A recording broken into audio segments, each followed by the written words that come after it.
പോരാട്ടങ്ങൾ അവസാനിക്കുന്നില്ല, ഗർജനങ്ങൾ നിലയ്ക്കുകയുമില്ല. കരുത്തുറ്റ ജനതയിലൂടെ അവ തുടരുക തന്നെ ചെയ്യും. VSന്റെ സമരജീവിതം തിരശ്ശീല താഴ്ത്തുമ്പോൾ കേരളത്തിന് നഷ്ടമാകുന്നത് എന്താണ്?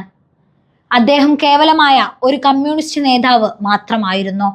മലയാളിയുടെ ജീവിതത്തെ പരുവപ്പെടുത്തുന്നതിൽ, സാധ്യമാക്കുന്നതിൽ അദ്ദേഹം വഹിച്ച പങ്ക് ചെറുതൊന്നുമല്ല. അറിയപ്പെടാത്ത അനേക ലക്ഷം മനുഷ്യരുമായി സഹോദര്യം സൃഷ്ടിച്ച മഹാരഥനായ മനുഷ്യന് കേരളം വിരോചിതമായി വിട ചൊല്ലിയിരിക്കുകയാണ്. കേരളത്തിന്റെ ചരിത്രത്തിൽ, കമ്മ്യൂണിസ്റ്റ് പാർട്ടിയുടെ ചരിത്രത്തിൽ മറ്റാർക്കും ഒപ്പം രേഖപ്പെടുത്താൻ കഴിയാത്ത വിധം വിശേഷമുദ്രകൾ ബാക്കിയാക്കിയാണ് VS ചരിത്രമായത്.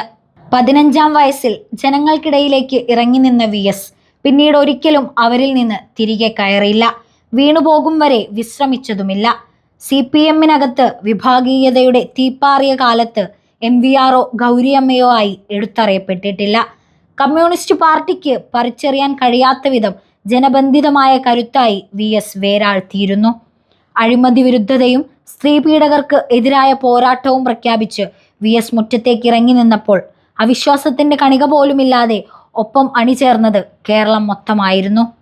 ഇനി ഇങ്ങനെ ഒരു നേതാവ് ഉണ്ടാകില്ല എന്നത് VSന്റെ കാര്യത്തിൽ ഒരു ഭംഗിവാക്കല്ല. 102 വയസ്സ് വരെ ജീവിച്ച ഒരാൾ, കേരളത്തിന്റെ പിറവിയും വളർച്ചയും കണ്ട ഒരാൾ, കേരളത്തെക്കുറിച്ച് സ്വപ്നങ്ങൾ ഉണ്ടായിരുന്ന ഒരാൾ, മലയാളി എന്ന അഭിമാനം നമുക്ക് സാധ്യമാക്കാൻ പണിയെടുത്ത ഒരാൾ.